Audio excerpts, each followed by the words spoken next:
Oh, good afternoon. It's good. It's good. Well, welcome to the Austrian Economic Symposium in the Trulaske College of Business. My name is Balaji Rajagopalan. I am the Dean of the Trulaske College of Business, and it's my honor to welcome all of you and Dr. Coyne to this economics speaker series here.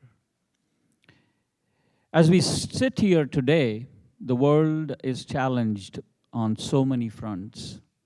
Wars in different parts of the world, economic crises in some parts of the world, the recent pandemic.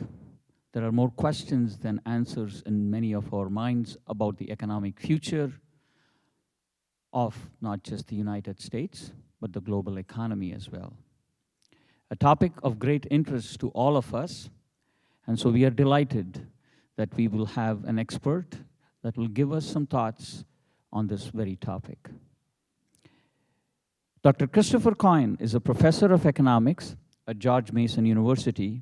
He joined George Mason in 2007 after teaching economics for 2 years at Hampden Sydney College. He's also the associate director of the F.A. Hayek Program for Advanced Study in Philosophy, Politics, and Economics at the Mercatus Center. Dr. Coyne serves as the co-editor of the Review of Austrian Economics and the Independent Review. He also serves as a book review editor for Public Choice. Dr. Coyne has written or co-written several books, most recent of them, mention one, In Search of Monsters to Destroy, The Folly of American Empire and Paths to Peace. In addition, Dr. Coyne is also the author of numerous academic articles, book chapters, and policy studies. Dr. Coyne holds a PhD and a master's degree in economics from George Mason, as well as a bachelor's degree in business administration from Manhattan College in Riverdale, New York. It's my distinct honor to introduce and welcome Dr. Christopher Coyne as this year's Austrian Economic Symposium speaker. Please give him a warm welcome.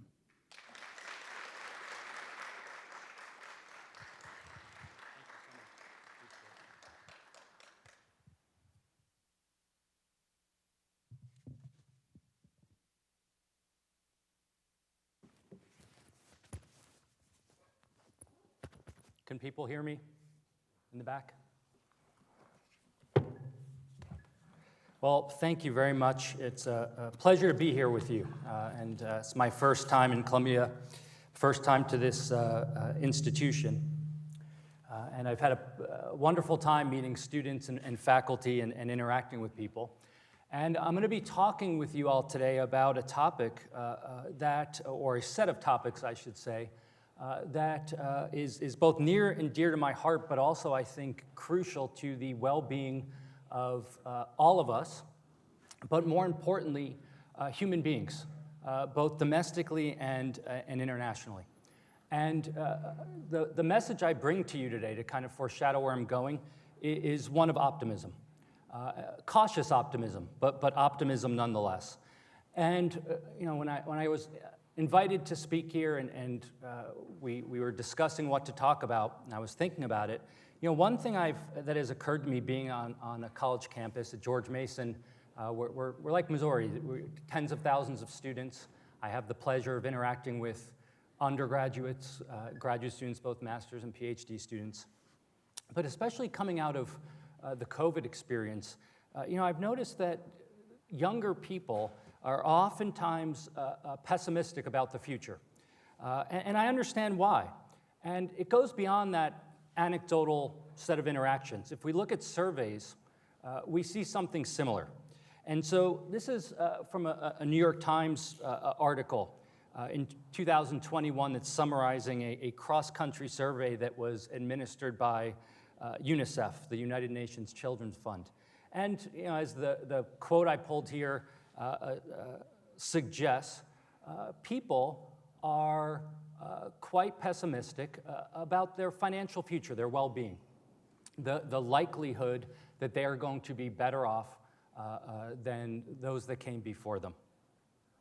Similarly, if we turn to a survey by Pew Research Survey Center, which is from 2022. This is, again, cross-country. And again, it's looking at the people that, or asking people about the expectation of the future. And the United States is about, not quite halfway down, but 72% of respondents think that the kind of younger generation is going to be worse off. That's not very hopeful. That's not very promising. And I get why. We don't have to go back too far. Just go back to 2008 and think about what people have experienced since then. Financial crisis, the Great Recession, the COVID pandemic, and all that brought with it, both for us individually, for communities, for the nation, but also the lasting economic effects in terms of issues with supply chains, and the resulting inflation from government policies and so on. That's led to varieties of uncertainties and challenges that have continued in the post-COVID period that we are experiencing right now in the United States and elsewhere as the central bank tries to navigate a quite tricky situation. And as was mentioned in the introduction, there's major conflicts or potential conflicts around the world. There are the conflicts that are going on between Ukraine and Russia, between Israel and Palestine, the potential conflicts with China, issues with Taiwan, and then a host of other kind of pressure points that we're not quite sure what's going to happen, but we can at least envision scenarios where things turn badly pretty quickly. And so it's quite easy to get down. You're out here in the Midwest. I'm out towards Washington, D.C., and it's even easier to get down because D.C. Is quite dysfunctional, as even a brief skim of the headlines regarding the drama in the House, but elsewhere would make quite clear. So it's quite divided. There's a lot of division. It's very hard to find any kind of unity or even attempt in many cases to try to compromise and find some kind of common ground. So you might say, okay, that's a downer, so why are you optimistic? Well, I'm very happy that as I look out, what I take to be many students are here, and you are the reason for my optimism. And I don't just say this because you're sitting before me. I'm going to put forth an argument of why I am optimistic because of you all. And kind of the main theme of what I want to suggest to you today is the source of my optimism is human beings, especially human beings that are earlier in their careers. And what drives my optimism is human diversity. And I don't mean diversity based on any kind of single marker or identity category, but just that each and every one of us sees the world differently. And it is that diversity in perceptions of the world which drives human progress. And that is very easy to take for granted. And in fact, most of us take it for granted. Students take it for granted. Academics take it for granted. Policymakers take it for granted. And it's a point that I think is straightforward, but one that I really want to drive home to you today. Now, you might say, okay, why are you cautiously optimistic? I'm cautiously optimistic because that outcome of leveraging the creativity of a diverse global population is not guaranteed. We can easily envision an outcome where that diversity and the creativity that stems from it is not leveraged in a way that allows us to improve our well-being, both as individuals, but also as broader members of communities, nations, and so on. So what I want to do today is talk about the importance of institutional environments and how different institutional environments can either encourage and leverage human creativity or stifle it. And in order to do so, I want to focus, since we have a limited amount of time, on two types of economic systems. And I'm going to talk about them at a relatively high level, purposefully, to highlight certain salient features and highlight certain points to you that I want to emphasize, but then leave time at the end to talk about any type of nuance or detail that interests you. And I'll gladly try my best to discuss any issues that you want, whatever they relate in terms of economics, whether specifics in the talk or whatever else, I'll do my best to address them. So the two economic systems I want to talk about are capitalism and political capitalism. And oftentimes these things are conflated. We think of capitalism and political capitalism as a single system. But what I want to point out and emphasize is I think a better way to conceptualize them is as two distinct systems which can coexist on margins but are fundamentally at odds with each other. They're at odds with each other both in their institutional features but also in terms of the outcomes we can expect from each one in terms of human well-being. And I hope to make that clear why. So to kind of foreshadow where I'm going here, I'm going to say more about each of these. But capitalism, let me try to define each of these in a broad way. Capitalism has the following features the way I think about it. There's private property rights over the means of production. The means of production are things that we use to produce things. So there's private property rights. There is economic freedom. Economic freedom is at its core the ability to pursue those things you want to pursue as a person that is part of a polity, to exchange with people you want to exchange with. People do not have a claim on you or your property, and so on. It is characterized by productive entrepreneurship. Productive entrepreneurship is value-added, positive-sum entrepreneurship. And it is characterized by profit and loss.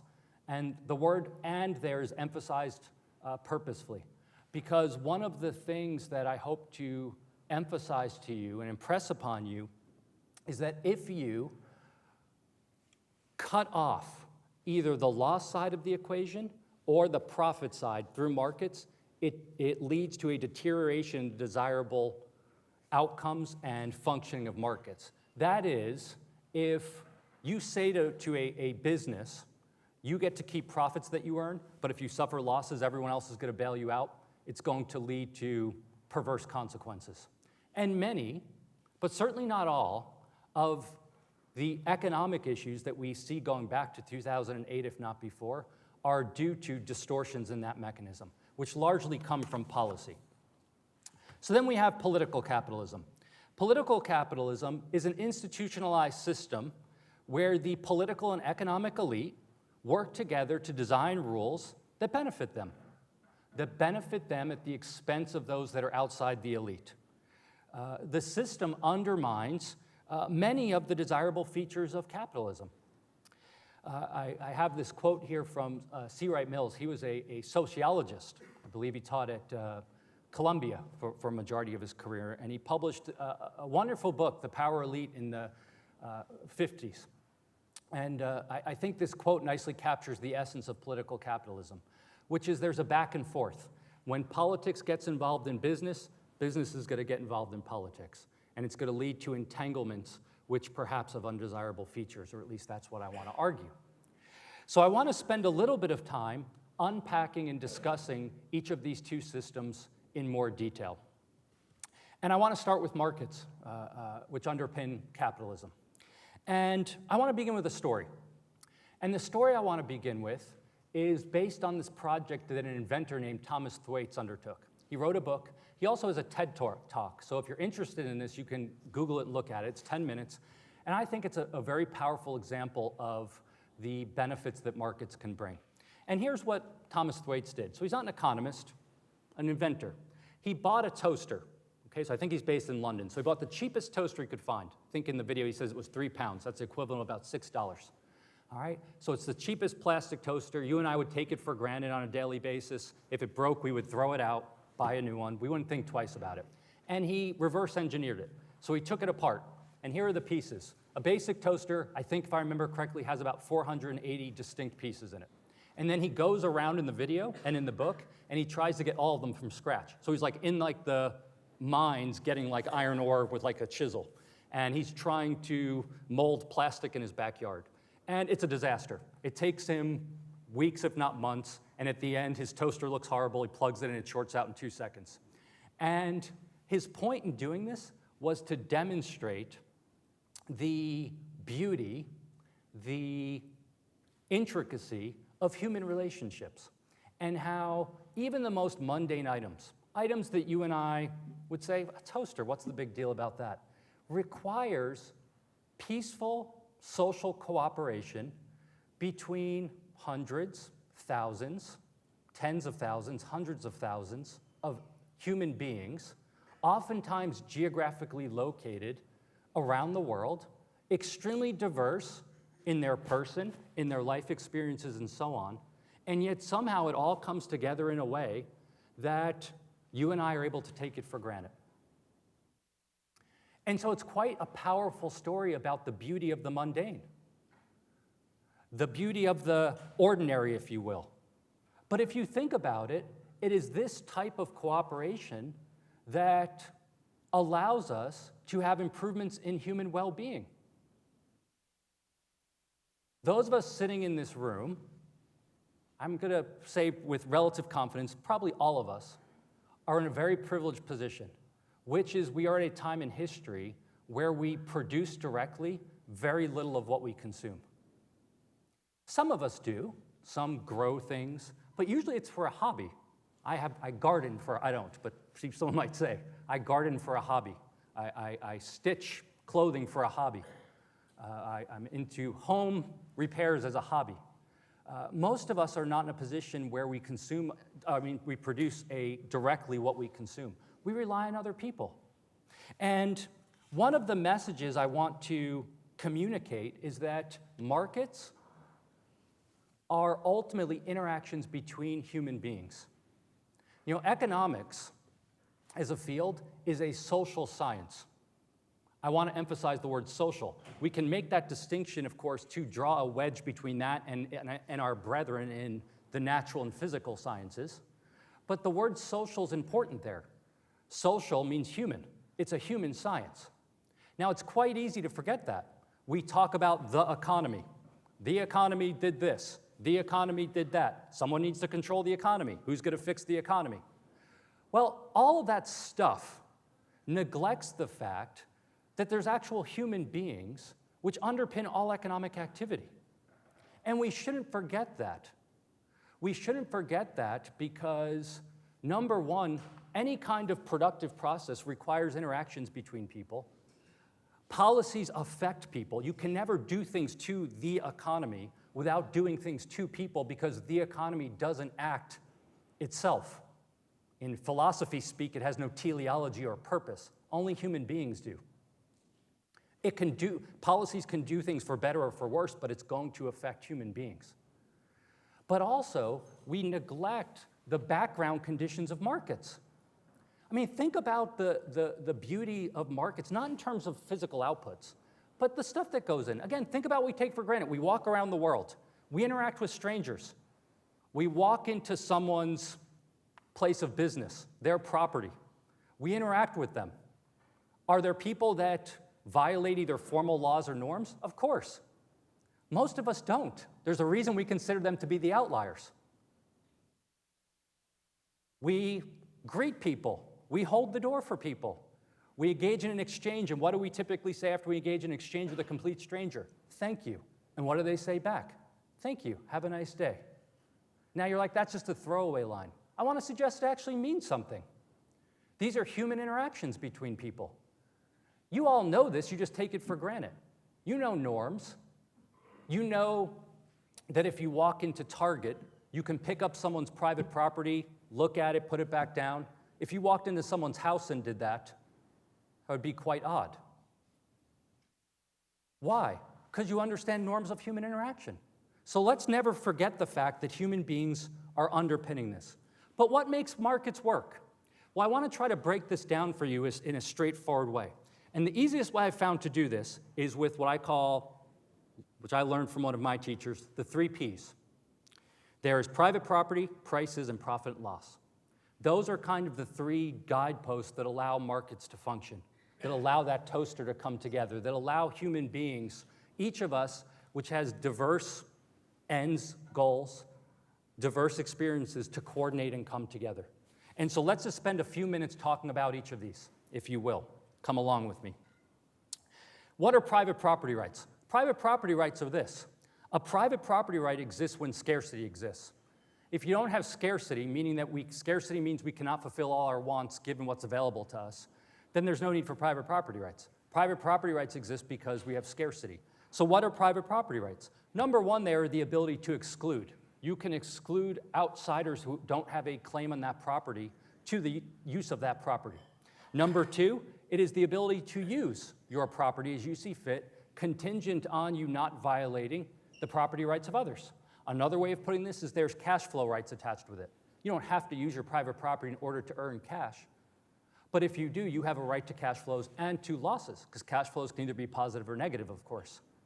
Number three, you have the right to transfer and exchange your property. That can be a gift, it can be a sale, but you have the right to transfer your property to another person. I want to also emphasize that private property rights at their core are highly intertwined with human rights. Because when we think about our person, really what we're thinking about is a private property right over ourselves. You cannot touch me. You have no claim to my labor. You have no claim to output I produce. Those are all matters of private property rights and how they are delineated. So we can't separate those things. The reason this is going to be important is one of the two reasons that private property rights are important. The first is that private property rights allow people to flourish. If you don't have the right to experience life, because we have a rule in our hypothetical society that you can't leave the house, that you can't own property, that you can't start a business, that you can't go to school, that is going to preclude you individually from pursuing those things that you're passionate about, from becoming the human being you want to become, which I contend is central to economic development, which, by the way, if you spoke to most economists, would seem alien to them, which seems odd to me. They talk about development in terms of increases in per capita GDP, wealth, outcome measures, usually measured through economic aggregates. I like those things. They're important. But at a more fundamental level, perhaps we can think about human development as, do people have the ability to pursue those things they're passionate about? It doesn't have to be producing more output. Maybe they like the outdoors. Maybe they like juggling. Maybe they like starting a business. Good for them. But you only can do that in a situation, an institutional environment where property rights allow you to do that. The second reason that property rights are important is because they're at the core of exchange. You cannot engage in exchange with people unless each party has a claim, at least not legally. You can't transfer a good unless there's ownership. Exchange, legal exchange, assumes and presumes that the parties have a claim to what they are exchanging. Even the most basic exchange, you purchase a cup of coffee, the presumption is that the party you're exchanging with owns that cup of coffee and you own the money you are transferring to them, and that there's an exchange of titles going on. Why is that important? Because exchange allows us to take advantage of the creative skills of other people, of their diversity, and it allows them to leverage their skills in a way that makes them better off by gaining things they otherwise couldn't gain through exchange. This leads to prices. Now, we tend to talk about prices in very random terms to the extent people care about. A price is too high, it's too low. Okay, that means something, but what's a price? Do we ever step back and say to ourselves, what's an actual price? It's not just an arbitrary number that someone pulls from the sky. It must mean something, and it does mean something. What a price captures on a market is an exchange ratio, or what economists call an opportunity cost. It's not an absolute number on a price tag. It is. I mean, you say $2 for a bottle of soda. That means something, but what does it mean? Well, if a cup of coffee is $1 and a bottle of soda is $2, you can easily compare trade-offs. Every bottle of soda I purchase, I'm giving up 2 cups of coffee. That's opportunity cost. This exists under barter, exchanging goods for goods or goods for services. It's harder to measure under that because you don't have a common unit of measurement. When we introduce money into the equation, one of the great benefits of a monetary unit is it allows us to have a common unit of measurement across all goods and services. So I can compare things. Again, whether you've taken economics or not, or could care less about economics, the beauty of it for us economists is that everyone's a natural-born economist. What do I mean by that? Well, I'm sure students in here, you've said to yourselves, well, if I go out with my friends tonight, that means I can't do X, Y, or Z on Saturday. Congratulations, you understand trade-offs and opportunity cost. You understand if you spend resources in one area, you can't simultaneously spend them in another, and that you have to judge that trade-off and pick that thing that you prefer most. That's what prices allow us to do. Why does this matter? Because of scarcity. We don't want to use scarce resource in ways that are wasteful. Why not? Because they have value. Value to whom? All of us. So we need to figure out a way to gauge those trade-offs. Prices in a market allow us to do that because prices signal opportunity cost. They signal value. If prices go up, you know not to use resource in it for a certain use. Platinum is a metal that can be used for lots of productive processes, but it's not. And if you said to most people, well, why don't you use platinum when you make the legs of a desk? They would say what? It's too expensive. What are they really capturing? Well, compared to other uses for that platinum, it's too expensive to use it to build desk legs. So we use steel or some alternative metal that's cheaper. Prices capture scarcity. This is crucial to making toasters. It's crucial to making everything. It allows us to increase our well-being because we don't squander scarce resources. We have property. Property leads to exchange. Exchange leads to prices. What's next? The third P, profit and loss. What is profit? We hear people talk about profit all the time, but what is it at its core?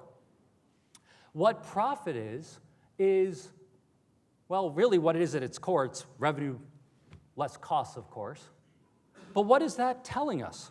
Well, what it is telling us is that people have used scarce resources in a way that consumers value. So when a firm earns a profit on the market, you can think of it as consumers saying, way to go. You've done it. You have used scarce resources in a way that we value. I know that because the revenue that you have acquired through voluntary exchange exceeds the costs, including not just your monetary outlays, accounting costs, but also opportunity cost, because those resources could have been used for something else. The way I think about a profit on a market is the equivalent of a green light. What does it do? Keep going. You're doing well. In addition, that green light is seen by other people.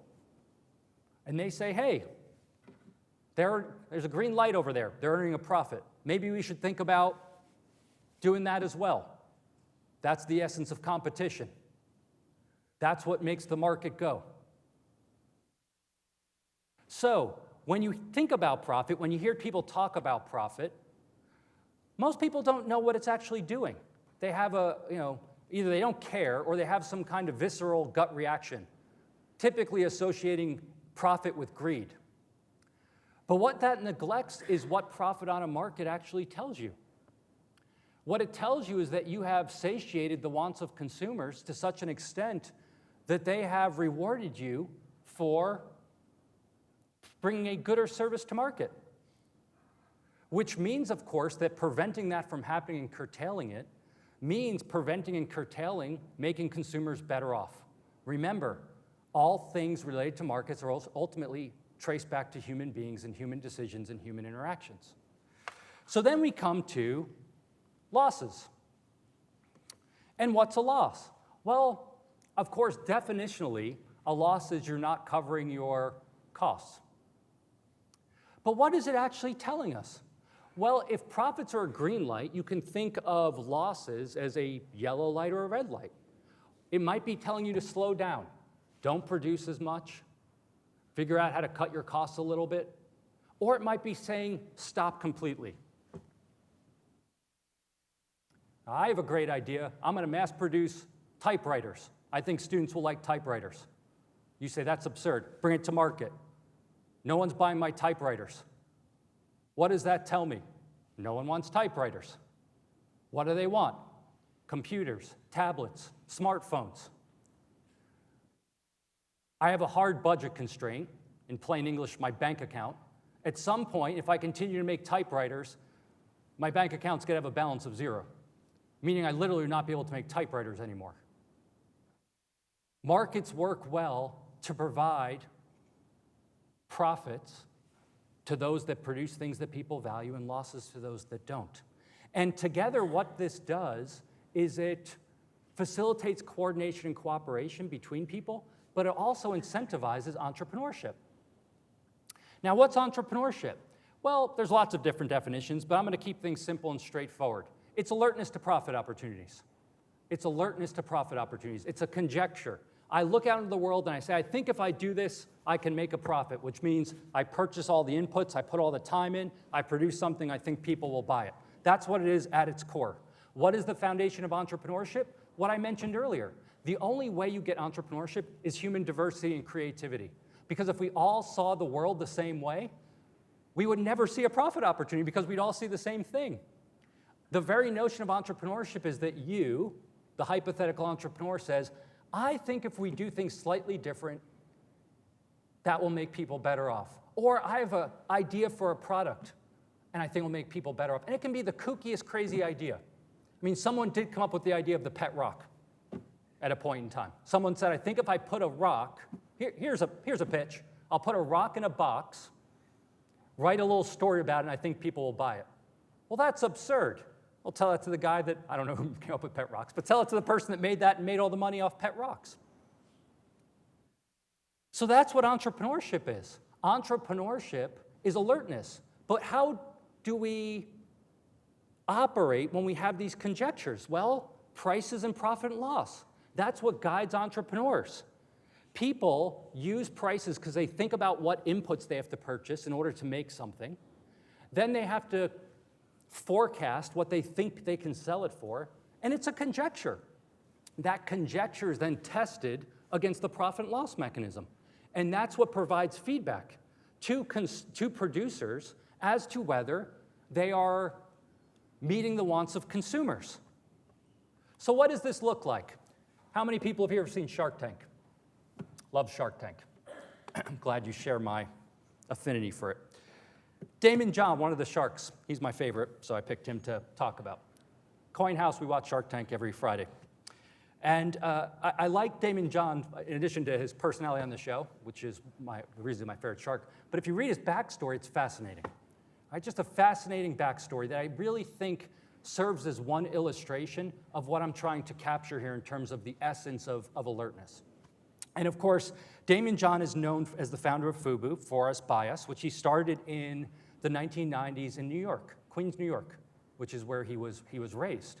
All right? Now, like a lot of things, we tend to suffer from presentism. So we look at the outcome and we say, this man is a multimillionaire, he's successful, his company is huge, but I don't know if you know where this company started. It started on a street corner in Queens, New York, and in Damon John's mom's living room, which is he saw people like out in the street selling woolen hats, like on the street corner, for like $20 around there. And he said, I think I can make these hats and sell them for less. And he did. And he made several $100s doing this. And he said, this is more money than I've gotten with all my other little side gigs I have. So he started ramping up production. His mother took out a loan against her house for him to expand production. He was able to leverage this into a brand which grossed hundreds of millions of dollars. That's the essence of this. That's what I'm trying to emphasize. What economic development requires, what wealth creation requires, what human flourishing personally requires, is having millions, hundreds of millions of Damon John type experiences out there. Allowing people the freedom, the elbow room, to be alert to that profit opportunity, which again, on the face of it, sounds completely mundane. He sewed some basic hats and sold them on a street corner in New York. But he had the ability to do that. And then it just leveraged up from there. And we look at the outcome, and we take for granted all the stuff that went into it. Now look, the nature of entrepreneurship is that for every story like this, there's lots of people that fail. And that's okay too. Obviously, I don't like it. No one likes other people failing. They don't like when they fail. But that's the process of creative destruction, of innovation and creativity. I also don't want to make it sound like everything is this by design linear story. There's lots of things that we take for granted that were result of pure serendipity. Here's a short list. These were items that were not discovered and sold because someone sat down and said, you know what I want to make today? A Slinky. They were all accidents, and there's many more. So this is just a small sample of some of the ones I came up with. Post-it notes, which everyone knows Post-it notes now. Post-it notes came out of 3M. They were trying to make a stronger adhesive, but they couldn't get it right. So this guy, I forget his name, was practicing with these, and the sticky notes were viewed as a failure. He had them in his desk. And then one of his colleagues picked him up because I think he sang like in the church choir, and he needed some way to flag the pages in his hymnal. So he used the sticky notes. And it's like, wow, these work quite well. And then it took a while for them actually to convince the higher-ups at 3M that there was a market for these things. Now, sticky notes are everywhere. We all know sticky notes. Slinkies. Slinkies came out of an engineer trying to design a spring for a container ship in order to buffer the loads on the ship as they crossed water. And he was trying to get different intensities in the spring. And then someone saw this thing sitting at his desk. I guess it got knocked over, or they played with it. It's like, this would make a good kid's toy, I think. We have Slinkies. Play-Doh. Play-Doh started as wallpaper cleaner. All right, that's what it started with. Someone came up with the idea that it would be a kid's toy. They took out the chemicals that were harmful to kids, and now we have Play-Doh. You get the point. So that all requires freedom. People are experimenting. They're trying all different things. Some things they have a direct idea. I want to make woolen hats and sell them. Others, they're trying to come up with something else, and it's a byproduct. But they're in a position where they're able to leverage that. And then people benefit. It makes people better off. My final point, where this all leads us, all right, is this. This is an advertisement from Radio Shack. Now, the students in here probably don't know what Radio Shack is. Radio Shack, some of the faculty and other attendees might remember Radio Shack. Radio Shack was an electronics store. All right, and of course, like many things, the internet drove it out of business. All right, and this is a flyer from the early 1990s. Okay, it's the front page of the flyer. Now, here's the thing. By my count, there's 15 items on this page. 13 of them are in this smartphone. All right, 13 of the 15 items, if I counted correctly. The ones that aren't, a radar detector and the three-way speaker. They're not in the smartphone. So you might say, well, that's pretty innovative. That's cool. If we add up the dollar amounts, I bet you we're paying a lot more for this stuff than in 1991. Turns out not. So according to my calculation, when I added up the prices on the front page of this for those 13 items, I got around $3,000. Now that's in 1991, so you got to adjust for inflation. In today's dollars, that would be $6,000 once you account for inflation for those 13 items. All right. Now look, how much is a smartphone? It varies depending on your smartphone. But let's say $1,000. All right. You're the kind of person that has to buy the latest, greatest iPhone. $1,000, $1,500 around there. Still cheaper. That's innovation. That is productive entrepreneurship. All right. And you might say to yourself, well, wait a second. You've been talking about human flourishing. Now you're just talking about material items. Well, in many ways, these things are interconnected. The fact that now you can have all this stuff in your hand frees us up to do lots of other stuff. It makes us better off. One of the things about wealth creation, I don't mean wealth creation in terms of purely income. I mean wealth creation in terms of things we value, is it frees up time to do other things. Even if you get 15 minutes a day freed up because of innovations, add that up over a year. That's more time you can spend developing a hobby. It's more time you can spend with your family. It's more times you can spend with members of your church or community organization or with charitable organizations. Whatever it is that you value, that is the essence of wealth creation. That's what I'm talking about. That is the power of markets. Now let's turn to the reason for caution, which is political capitalism. All right? Now look, political capitalism is, as I mentioned, it's an institutionalized system. Its most famous iterations internationally are in Italy and Germany in the post-World War, in the interwar period, pardon me, under the name of fascism. What did the fascist economic systems attempt to do? Explicitly what they attempted to do is maintain private markets, but partner private markets with government in the name of the national interest and national good. So we can have markets, but those markets must be guided and disciplined by governments, meaning you had to have an entanglement between business leaders and government leaders for the common national good. President Dwight Eisenhower, farewell address, 1961. What did he warn against? Military-industrial complex. What was his big warning about it? Political capitalism. The entanglement between private firms and the military establishment, and the devastating and distortionary effects it could have on markets and on human freedom. Why is this problematic? Because when you get these entanglements, institutionalized entanglements between government and private firms, it distorts many of those desirable features I just laid out for you. And here's the dilemma we face. The greatest, or I should say, amongst the greatest enemies of capitalism, the markets I was talking about, are capitalists. You start a business, you make a lot of money. This is awesome. Uh-oh, now I have to compete with people. Option one, I have to compete with people. Option two, I lobby people in Washington, D.C. to insulate me from competition. Now I don't have to compete with them anymore. That's pretty nice. What does that do? It erodes competition.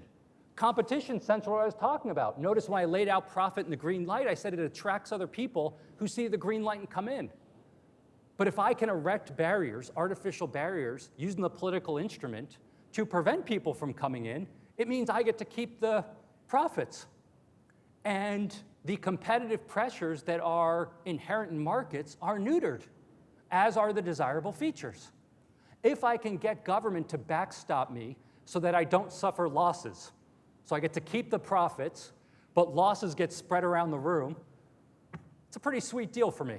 It also means I'm going to engage in risky behavior.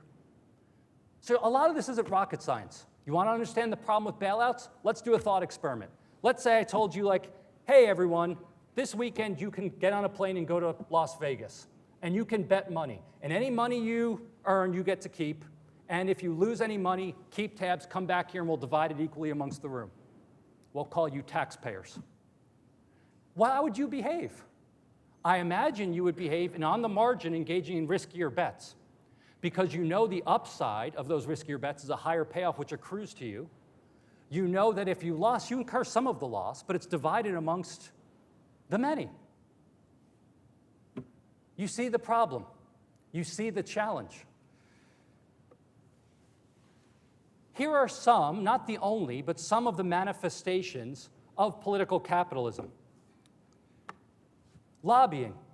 You know, there's something in D.C. called K Street. It's a literal street that runs through the heart of Washington, D.C., but it's also become kind of shorthand for the lobbying industry because many of the lobbying and legal firms are there. And it's in Washington, D.C., an enormous amount of effort goes into private entities trying to influence, manipulate, and shape political outcomes. And it's a two-way street, meaning that, going back to the quote I put up by Mills earlier, it's not just private actors acting upon government actors like this, because they have a property right over policy, and they're able to legally, so this isn't corruption because it's all legal, they're able to be influenced through external sources. And so what you get is this back and forth. Who is excluded from this, by the way? Ordinary voters.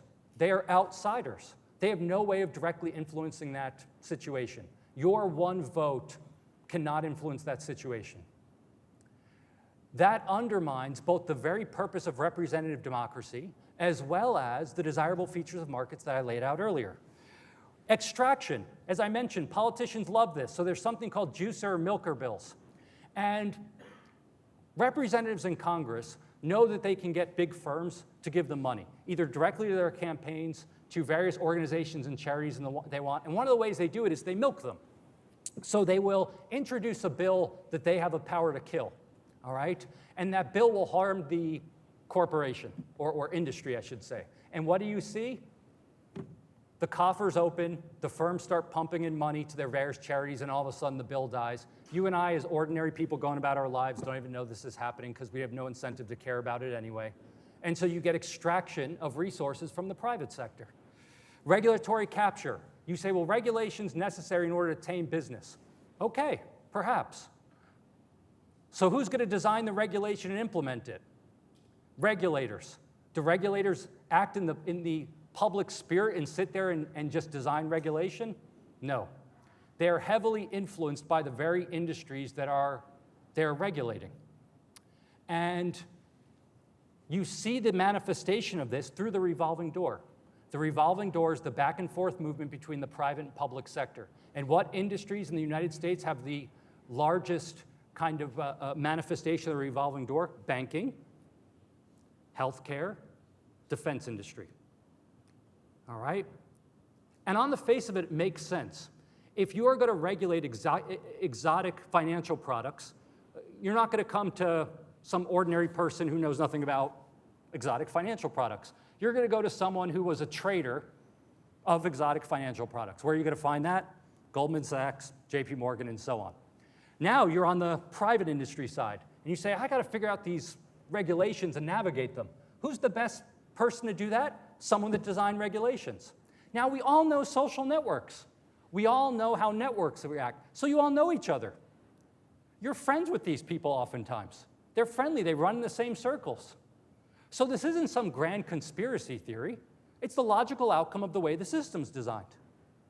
Does that mean everyone involved in regulation is somehow working against the public interest? Of course not. Does it mean that various policies and regulations that are attempt to benefit the every person are oftentimes going to benefit the very people that are meant to regulate?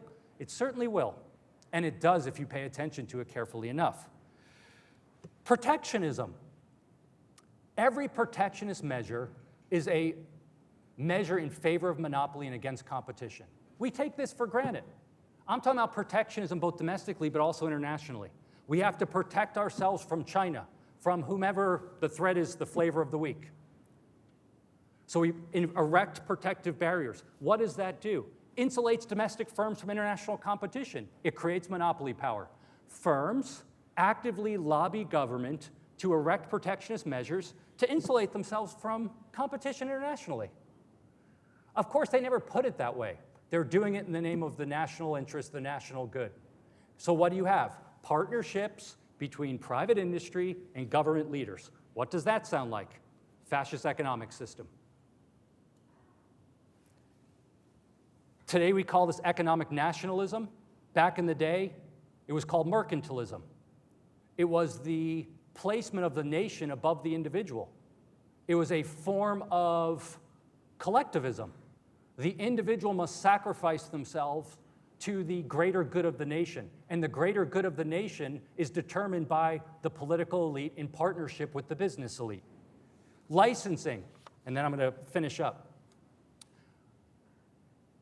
You know, in the 1950s, I think about 5% of the workforce in America I'm talking about were in industries where there was occupational licensing. An occupational license is a license that is required to legally operate in that field. Today, the estimate is somewhere 20 to 25%. Now, one argument could be that there's a lot more dangerous industries that need licensing, because you can understand why we have occupational licensing. You don't want anyone operating on someone's heart, all right? What I want to suggest is if you actually look at many of the industries that are regulated, it has nothing at all to do with safety. So, you know, kind of the one common example when you start looking at this stuff, in some states you need a license to braid someone's hair, all right? Now that could be dangerous, I guess, depending on the tools of the trade. But I'm guessing most of us wouldn't worry too much about this in terms of safety. The reason these licenses exist is because some trade organization or group lobbied government at some point to create licenses which are a barrier to entry to prevent people from competing with them. It prevents people from entering the industry, especially in those industries that are not highly, they're specialized, but in a way that typically has broader open access to people that could give people employment opportunities. They're forced out. Consumers have fewer options. What licenses do is grant monopoly power. So there's a certain schizophrenia to much policy, which is on the one hand, we hear constant concerns about monopoly power and the lack of competition, but then many policies that are actually undertaken promote monopoly and lack of competition. Something's amiss. Together, all of these things distort property rights, distort prices, distort profit and loss, and lead to decline. There's an economist by the name of Mansur Olson, he passed away. He wrote a book called The Rise and Decline of Nations, which sums up my point to you. The rise of nations, wealth creation, is productive entrepreneurship. That leads to genuine wealth creation. But Olson says, look, as people acquire wealth, some people are going to realize that they can acquire wealth by using politics to take from those people that have produced wealth. And so they're going to start focusing their efforts on using the political instrument for redistribution. And he says, these things can coexist as long as you have enough productive people who are producing wealth that allows the system to operate. But he says, once you pass that point, which no one knows ex ante, once you pass that point where the people that are using the political instrument for redistribution start trumping the productive wealth creation, then you get the decline of nations. All right? And he says these things are very hard to get out of once you get into them, once you head down that pathway. So what can be done? Of course, that's what many of you are thinking. And I have no simple answer for you, but I just want to mention a few, and then I'll open it up and we can talk about whatever it is you want to talk about for our last moments together. One thing that hopefully you walk out of this room, if nothing else, is awareness. And that might sound kind of boring, but it's important. In order to understand an issue, that an issue exists, you first have to understand the issue. And as I started, one of the things I think many people take for granted is the power of markets in generating wealth, but the threat to that posed by political capitalism. And we see manifestations of this. In the wake of the 2008 financial crisis, Wall Street versus Main Street, the 1% versus the 99%. What were these categories capturing? I think a sentiment among much of the public that they understood this idea of political capitalism, even if they didn't understand all the nuances. They understood that there were certain categories of people that were plugged into politics that were getting things to benefit them, while other people that were suffering a similar type fate were not getting, and that something was amiss with this. Part of the problem with that is, in addition to benefiting some people at the expense of others, it also leads to a backlash and misunderstanding of the beneficial aspects of markets, because people, rightfully so, are angered by that being political capitalism. But they conflate political capitalism with capitalism and run the risk of forcing out the desirable features of markets, which I highlighted earlier. Personal ethics. All of us, there's many things in this life we can't control, but there are things we can. The main one being how we behave, the choices we make. And if you think about it on a daily basis, there are numerous opportunities for us to take advantage of other human beings. Many of us don't think about it because we actually don't do it. That's because we have a value system. Part of that is learned from the time we're children, so it's internal to us. Sometimes we don't think about it. Some of it is external to us. We have laws. Sometimes as we mature, we reflect on our value system and what's right and wrong, and it's a mix of these things. But here's the thing. We can make decisions how to operate. So if you run a business or you're a member of a business, you can choose to seek out government largesse. You don't have to do it. I understand the incentive to do it because it's sometimes easier than having to compete, but there's nothing in the laws of nature that says you have to. You can also be a politician in political office that makes moves not to do these kind of things. Now, you may limit your success as a politician, depending on the context you're in, but those are options. And in many cases, we rely upon that. We rely on norms. And we've seen over the last, 8, 12, however many years, what happens when there's breakdowns in democratic norms. The system tends to get dysfunctional very quickly, and that's problematic because so much concentrated discretionary power has been concentrated in the hands of Washington, D.C., which leads to my third point, which is that one of the things that can be done is to limit the scale and scope of government. The root cause of political capitalism is the political. It is that government has a massive amount of discretionary power, which means that limiting that power will limit the ability of people in the private sector to engage in narrow opportunism. The only reason people lobby government for stuff is because government has the power, people in government has the power to give them the benefits. So, let me drop a little Scottish Enlightenment on you as a rule of thumb.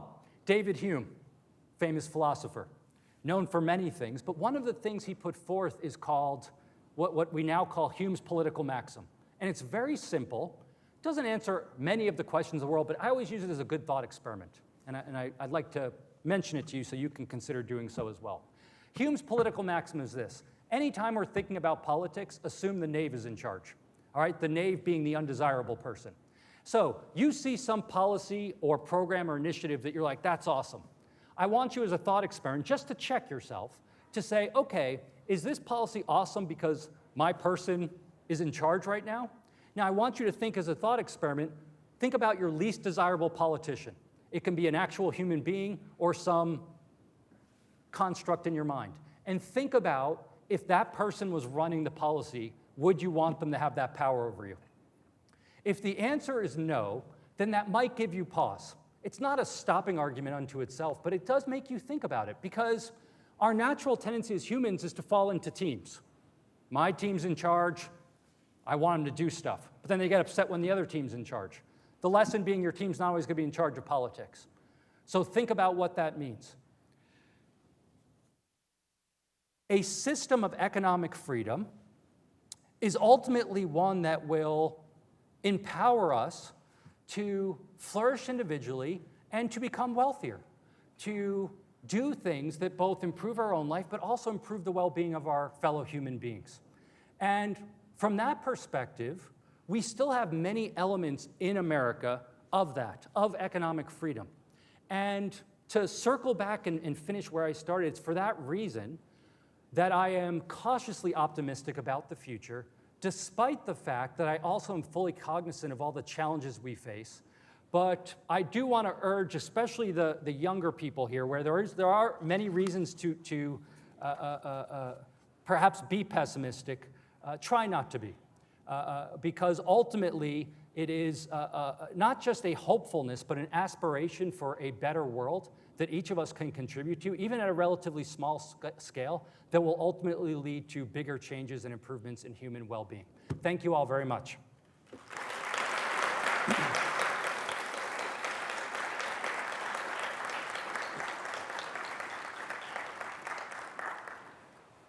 So I think we have a few moments for questions. If anyone has any, you can ask anything you like. I'll just tell you if I don't know the answer to it. Oh. Joseph Schumpeter famously made the argument that capitalism itself will fall into a sort of a corporatist system. So is this decline not inevitable in and of itself? Yeah, that's a great point. So just to make sure everyone heard, Joseph Schumpeter, who is an economist, by the way, that came out of the Austrian tradition. He was trained in Austria, I should mention, given the name of the speaker series, who, of course, most people know Schumpeter for his coining of the phrase creative destruction, to describe kind of the innovative and entrepreneurial churn of markets.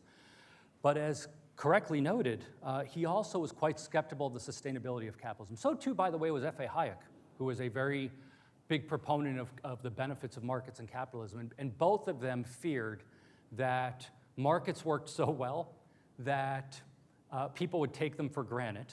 And since you don't need to know the inner workings of markets, so we talked about the toaster, the cool part about markets is you don't need to know all those details about where all that stuff comes from, but it comes together. So we take all that for granted. And then he said, it's going to be easy for people that are arguing against markets, intellectuals and so on, to kind of push back, and it's going to lead to the erosion. So it's quite a pessimistic story, as you correctly put it. It's almost an inevitability argument, the way Schumpeter lays it out. I like to think not.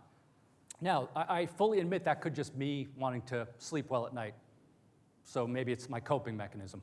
But the reason I want to argue it's not is because I think there's very few things in life that are predetermined and destiny, meaning that there are the foundations, capitalism, or markets, I'll call them markets. Markets require certain institutional arrangement. Those institutional arrangements are largely an object of choice, human choice.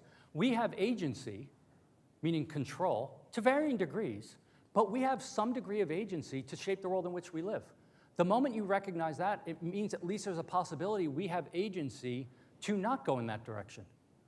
Now, whether that can happen or not is an open question, but I think if nothing more, that's one of my motivating or animating motivations behind having this conversation today, which is that I fear that many people are forgetting not just the benefits of markets, but what markets involve. And the alternative, which is that the opposite of markets is someone has to decide how to use scarce resources. So it's top-down control, a degree of top-down control. Then you have to ask yourself, who's going to do the controlling? But you also have to understand the consequences, which is that for each and every one of us, it curtails our property rights. It means you no longer have say over certain things in your life because someone else is deciding on your behalf. And that's really the threat to a free society. It is not paternalism. Paternalism being when government treats you like a parent treats a child. It's parentalism. Parentalism is when you beg government to treat you like a child because you are unwilling to bear the burden of being a member of a self-governing polity. And that's the real threat. And that's the challenge. And that's one of the great challenges we face today. It's outside my area of expertise, but you know, the world's always been divisive, so I always hate to say, like, it's more divisive than other. You know, you go back and look throughout American history, you had, like, senators, like, hitting each other over the head with canes and stuff, you know, during disagreements. So it's always been like this in this way, but there is something to be said about divisiveness where people can't even talk to each other anymore. And if you're on the red team or the blue team or whatever team it is, you just dismiss the other side in a very oftentimes kind of insulting way. And you can't have a free society that way, which relates to economic issues, but also to political issues. And so I hope not, but it's a great point. I appreciate you raising it. And it's certainly something to think about. Up here we have a question, I think. Or over here too, either one. So you've talked a lot about the role of prices in terms of prices can drive scarcity. They can also stimulate investment. And so in the current environment, I think we have cases where government is playing a direct role in price, either support. We also have a lot of prices are determined by exchanges and markets, and the buyers and sellers of commodities are independent of the end consumer of those prices. So do you think we're at a point where prices are no longer serving the function that they're intended? That's a great question. It's a hard question, but some thoughts. I do not worry about intermediaries, to start in reverse. I don't worry about intermediaries because intermediaries still have to buy a good or service as long as they're buying it on a market, and they are subject to profit and loss, then they're still going to reflect relative scarcities. And intermediaries play an important role in life, and that's often overlooked too and neglected, which is that people tend to, and you aren't doing this, I'm not saying, but people tend to associate productivity with like producing stuff. But intermediaries play an enormous role in reducing information asymmetries. The classic example, perhaps, or one that will resonate with most of you, is supermarket. A supermarket doesn't really produce much in terms of outputs. What it does is it brings together an enormous number of producers or products of producers under a single roof, such that you can just walk into the store and be fairly confident that there are thousands of products available where you want them. As a thought experiment, imagine you had to go to the original producer of everything you buy at a supermarket. It would be quite costly. All other intermediaries serve a similar role, not exactly the same manifestation. Now, government manipulation of prices is a different thing, all right? And you can see in some cases why people argue for government manipulation of prices. So for instance, some people believe, which is why you can't separate economic issues from issues of ethics, philosophy, and so on, that certain people who, just in general or because of income constraints, should have access to certain items, whatever it is. Doesn't matter for the purpose of our discussion. And so they will one way to do that is to provide a subsidy to the person, either in monetary terms, a voucher, whatever. Another way is to cap prices. And you might say that's good, and that's fine if you believe it's good as that, but what economics point out is the chain of consequences those price controls and distortions have. And so to the extent that exists, those prices are not fully capturing scarcity. Now here's the challenge we face. In the actual world in which we live, there are an enormous amount of prices that are not free market prices. They are the result of various manipulations, regulations, distortions, and so on. And so it gets quite tricky. And I readily admit that. And so I'm a very big proponent, as I said at the beginning of the Q&A, of saying I don't know to a lot of things. Most economists like saying they know a lot of stuff. They can predict everything, apparently.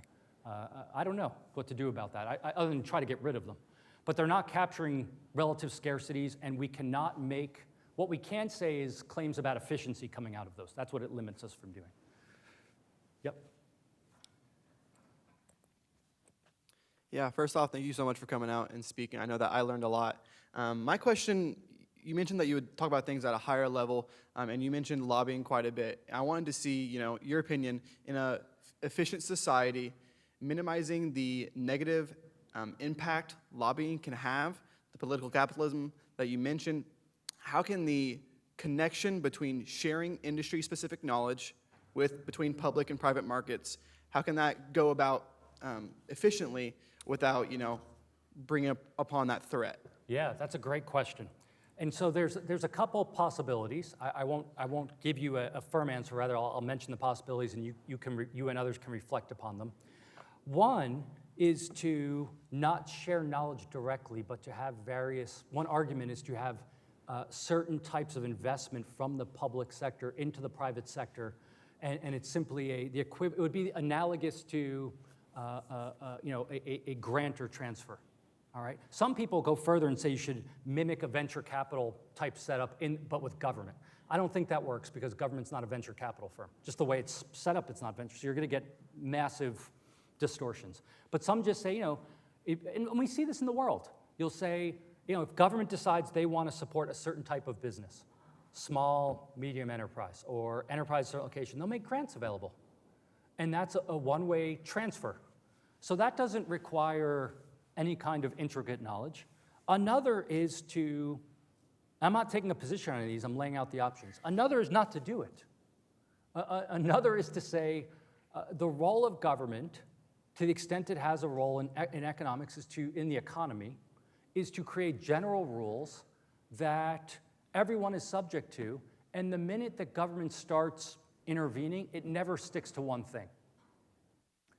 Because even if it sounds nice, it's going to always have kind of these spillovers to varying degrees and start opening up the door. The motivating feature, animating feature behind political capitalism is the ability of government to intervene in the economy. That's what it is. If that ability does not exist, lobbying has no value. The only reason lobbying has a value is because government has discretionary power to give handouts to some people and not others. If you have general rules, what government does applies to everyone equally, then by definition it excludes discretionary power. I can't give you a benefit at the expense of someone else because anything I do is applicable to all equally. Now, whether you can do that or not is another question, or if you find that desirable, because the flip side is people find that undesirable because they think in certain situations government should support certain things. So it depends where you fall down on that.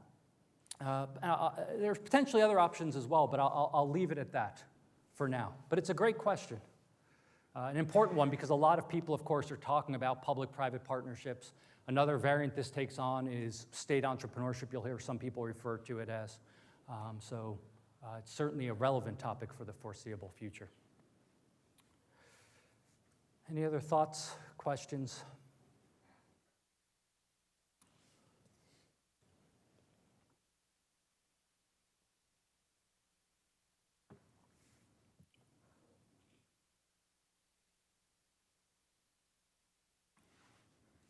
Is there anything that regular, ordinary people can do to facilitate the limiting of the scope of government?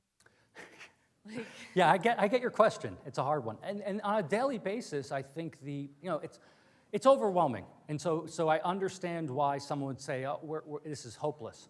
It's not hopeless. It is not hopeless. It is true that you or I or any other modal person, it's not like we can snap our fingers and be like, oh, you know, the subsidies to whatever farmers or firms or whatever is going to go away. But what can we do? Number one, I think we can be informed. I think that's important. And again, I'm not just saying that as like a throwaway line. I think it's important to be, if we are citizens and we think voting is important and democracy is important, then to the best of our ability. Now, I'm not saying, look, I understand opportunity costs. So I'm not saying you should dedicate 24/7 to studying all the nuances of government regulation. But we should be aware of stuff. But I also think we can check ourselves along the lines as I was saying. You know, I interact with a lot of people who act like when their person is in charge, all is free. Everything goes. And you see this on both sides. You know, it's amazing to me, and I know I'm generalizing here, so I realize the world is more nuanced, not everyone falls in these categories. Republicans amaze me from the standpoint, at the federal level, when Democrats are in charge, all of a sudden they love markets and fiscal restraint, and, you know, oh, we got to cut the budget, and, you know, we love free markets. And then when they're in charge, it's like, party time, we're going to make it rain. Tax cuts, spend a lot, no big deal. Democrats do the same stuff, by the way.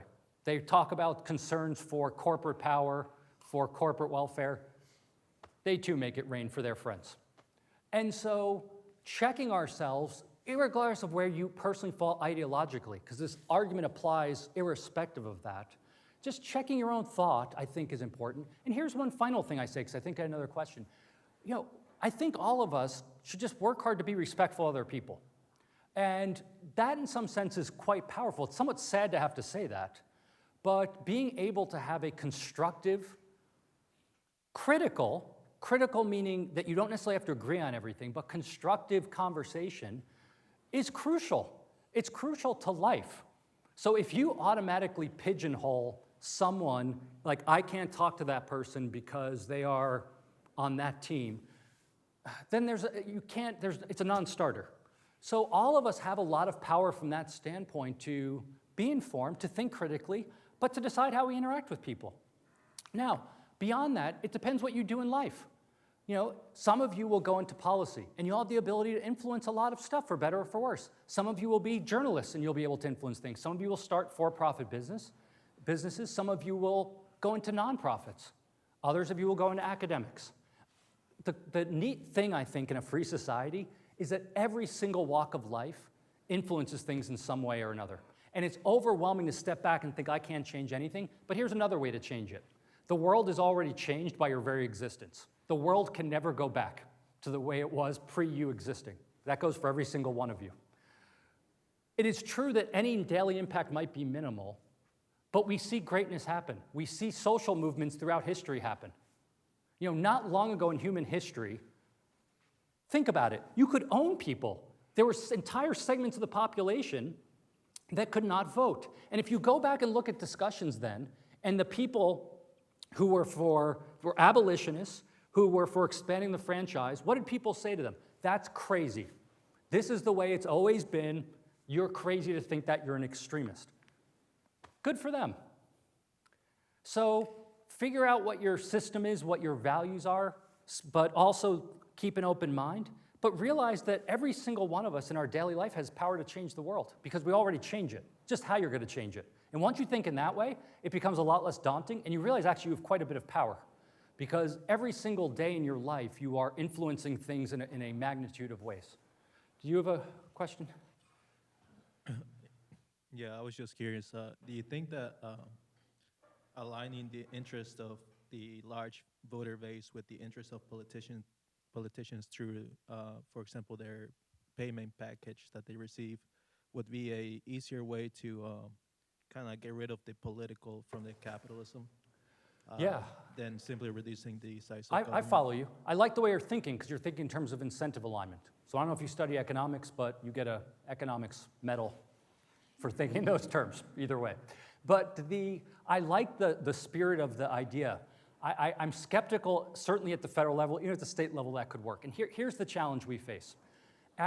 With any kind of democratic system, as you scale up and make it larger, you have a small number of representatives representing a huge number of constituents. And that necessarily means you're going to have a diverse set of preferences which don't aggregate up easily. And there are inherent weaknesses with the voting mechanism. What are some of those weaknesses, which, by the way, political scientists have long recognized? One of them is called bundling, which is that you and I get to cast a vote for a politician. All right, so in an election, we pick one or the other. We're voting over a bundle of issues.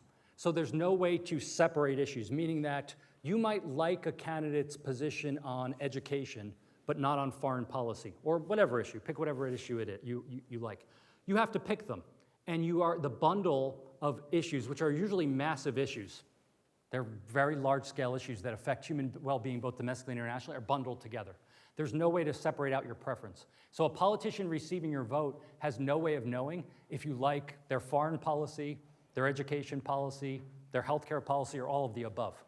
There's others as well. The timing of elections, asymmetric information, meaning that there's a lot of information you don't have about politicians as a voter.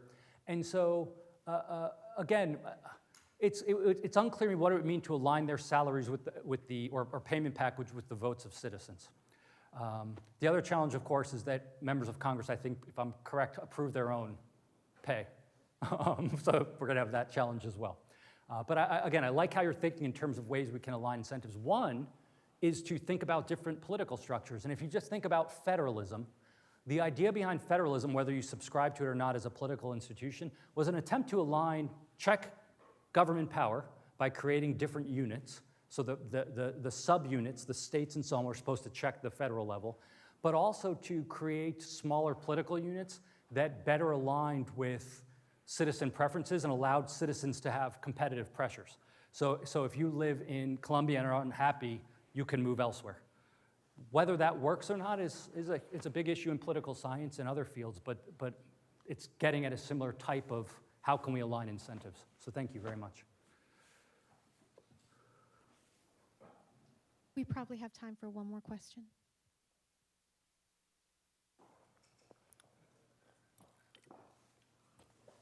Thank you. So I wanted to ask, and this might be like a little bit weirdly. What's that now? I wanted to ask something, but it might be a bit like weirdly like explained. But I wanted to ask, do you believe that there's like a country that has like this non-political capitalism system? And like, can you give me an example? Because I guess it was a bit hard for me to like envision it. Yeah, is there any country that has now or has had a purely capitalist system? No. Just like no country's ever had a purely centrally planned system, by the way. So we live in a world of degrees. But if you look throughout American history, there's varying degrees of it. So in American history, and historians debate this, but some historians, not economists, historians point the rise of political capitalism to the rise of the progressive era. So there's a historian by the name of Gabriel Kolko, K-O-L-K-O, who wrote a book in the 60s on this. And his argument was that by expanding the scale and scope of government to control in the name of controlling and regulating business, it opened the door to business just going to the trough and going to town at the expense of the every person, and it's just expanded since then. And I don't know if that's right or not. I'll leave that up to the historians to decide. And so from that standpoint, we can think about ebbs and flows. I think the argument has to be something like this. In the world we live, we shouldn't vision necessarily a system of ideals, because I'm not sure those are attainable at all, but certainly not in the short run. So really then what we're thinking about is one of margins, of what moves can we make, assuming something you find important. You know, you may not find it important either. Many people don't. I think that's unfortunate, and I think that's the best we have. But I certainly appreciate the question, and you're certainly right that it's nuanced in terms of where we are along that. Kind of continuum is a good way to think about it, to illustrate the point that we're never in some final state of rest or a single state. Thank you very much. I appreciate the opportunity to speak with you all.